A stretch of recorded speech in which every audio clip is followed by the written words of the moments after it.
Salut, bienvenue sur Fly Info Center. Nous avons introduit en Python, nous avons essayé un peu d'expliquer qu'est-ce que ce Python, qu'est-ce qu'un langage de programmation interprété ou complet.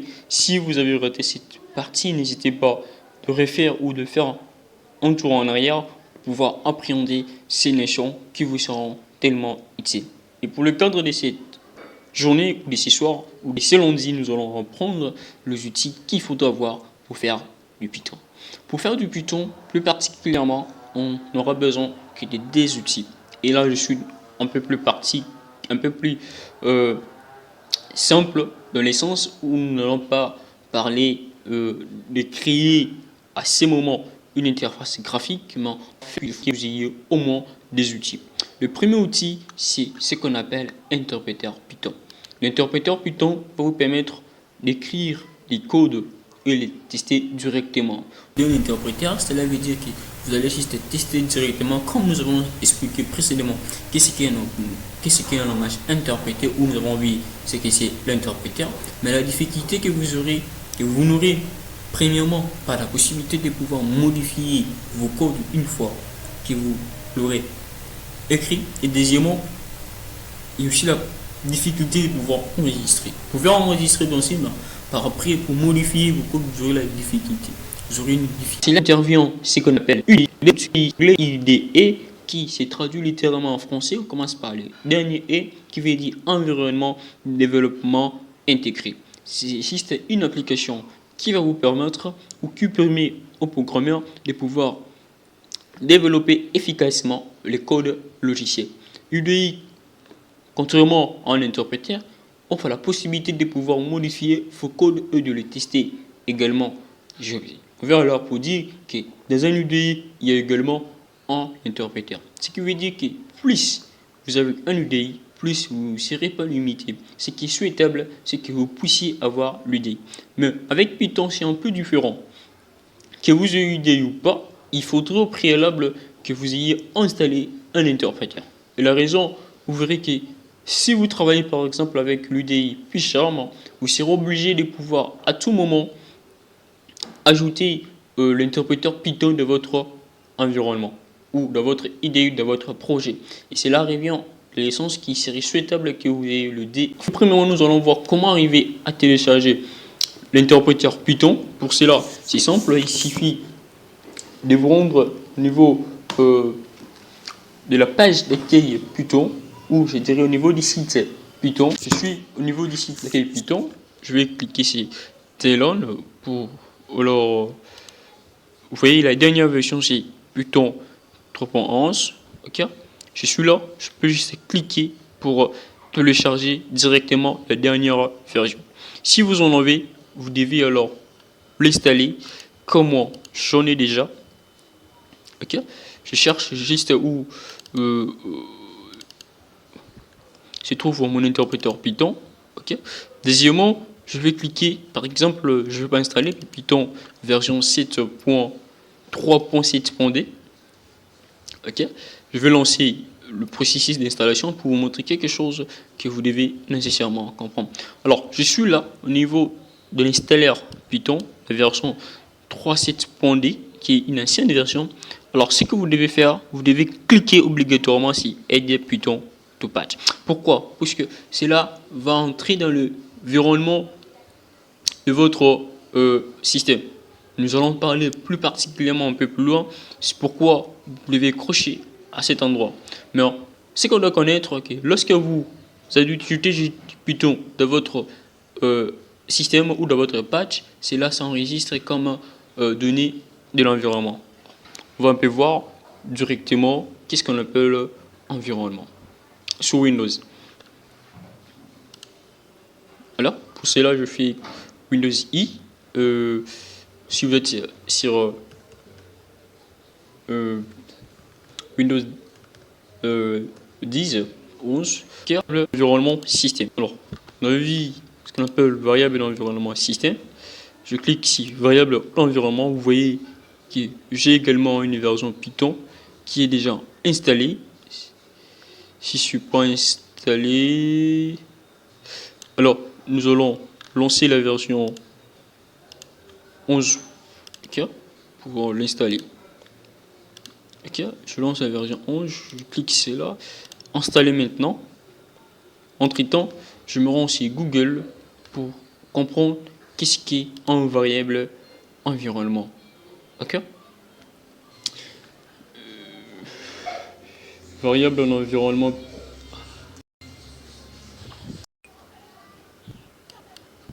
Je lance attention.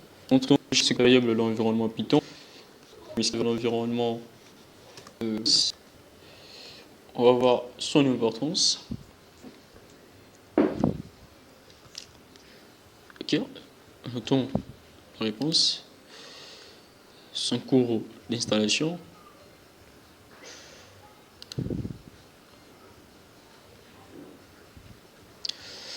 Alors, on va essayer un peu de circuler, comprendre qu'est-ce qui c'est un variable, qu'est-ce qui est un variable Windows. Ok, je suis là. Les variables d'environnement sont des chaînes qui contiennent les informations sur l'environnement pour votre système, pour les systèmes. L'utilisateur ayant une session en cours. Certains logiciels utilisent ces informations pour déterminer où ils doivent placer des fichiers, par exemple le fichier temporaire. Okay? C'est pas vraiment bien expliqué.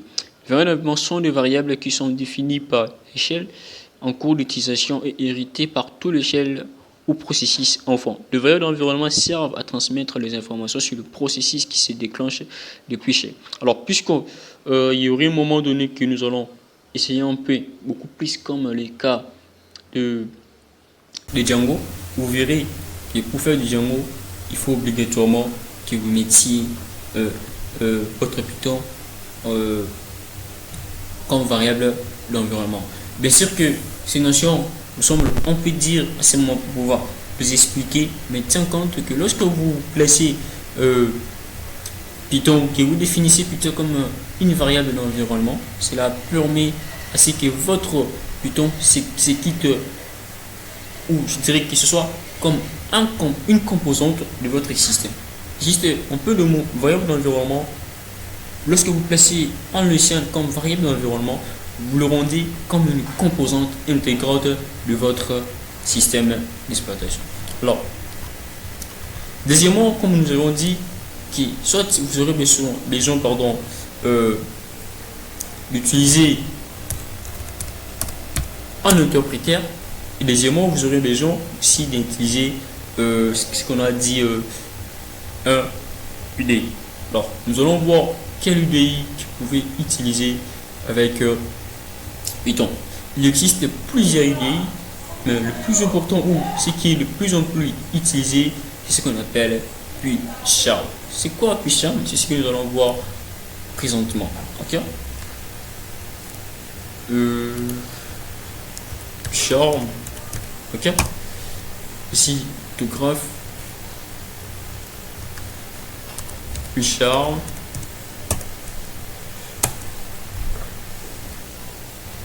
Ok? PyCharm. IDE Python pour le développeur professionnel. C'est un environnement de développement intégré utilisé pour programmer en Python. Il permet l'analyse des codes et contient des développeurs graphiques. Il permet également la gestion des tests unitaires, comme je l'ai dit avec l'interpréteur. L'intégration de logiciels de gestion de version supporte l'environnement web avec Django. Django, ce qui en fait devient la particularité de ces TU pour la programmation Python. Alors, on ouvre PyCharm. Au niveau de PyCharm, nous allons nous rendre compte qu'il y aurait nécessairement deux versions différentes pour son utilisation. Il y aura la version communautaire et la version payante, c'est-à-dire que plus vous achetez votre licence, plus on sait quelque chose. Et pour le reste, vous verrez qu'avec HTML, JavaScript, SQL va vous offrir avec à travers MySQL Workbench, vous aurez la possibilité de faire du SQL, ça avec n'importe quel navigateur. Alors, il suffit de télécharger, une fois que vous avez téléchargé, de vous rendre au niveau de votre téléchargement, comme l'on est décrit avec moi. Tout premièrement, cliquez sur le fichier télécharger pour pouvoir lancer son installation. Et je vais vous montrer les étapes qu'il faudrait suivre une fois que vous avez téléchargé votre fichier. Alors, attendez le temps peut-être d'extraction ou de vérification de l'installer. Ok.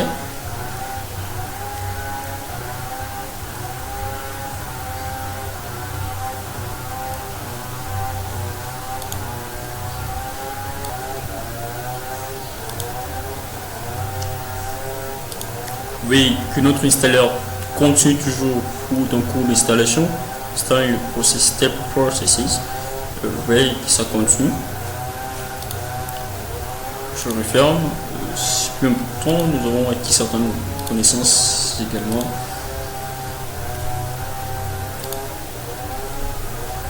Je venais de lancer le processus d'installation. Je dois commencer par la vérification. Malheureusement, le fichier est déjà installé. Mais une fois que vous avez lancé votre installation, n'hésitez pas à décrocher tout ce que vous verrez aide PyCharm comme nous avons fait avec Python au niveau de son installation ou de son installeur. Vous allez crocher les 4 cases qui vont s'en suivre. Rien n'empêche, nous allons le voir. Ok. Avec PyCharm, ici il y a une autre version qui est déjà installée. Un peu de patience, je m'en excuse.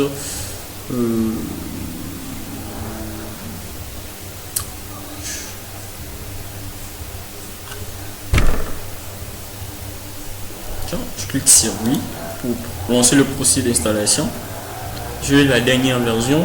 Je vais juste lancer cette version pour que vous compreniez. Ok. Cliquez sur next.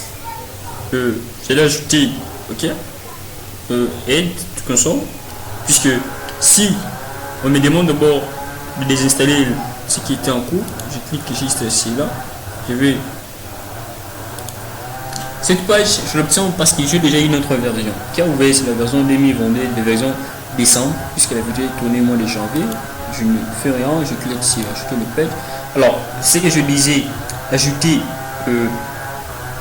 PyCharm Community Edition dans votre bureau pour créer juste comme je dirais, l'icône. Okay.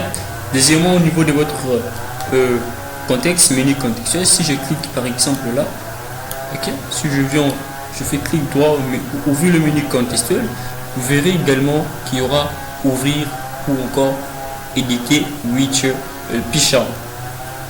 C'est cette version. Ok.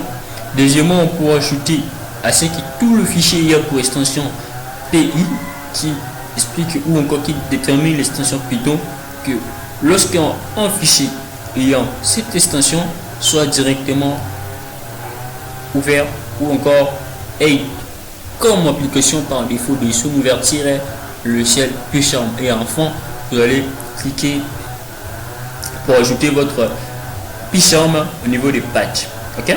Une fois que vous avez fini, vous allez cliquer sur Next et lancer alors votre installation.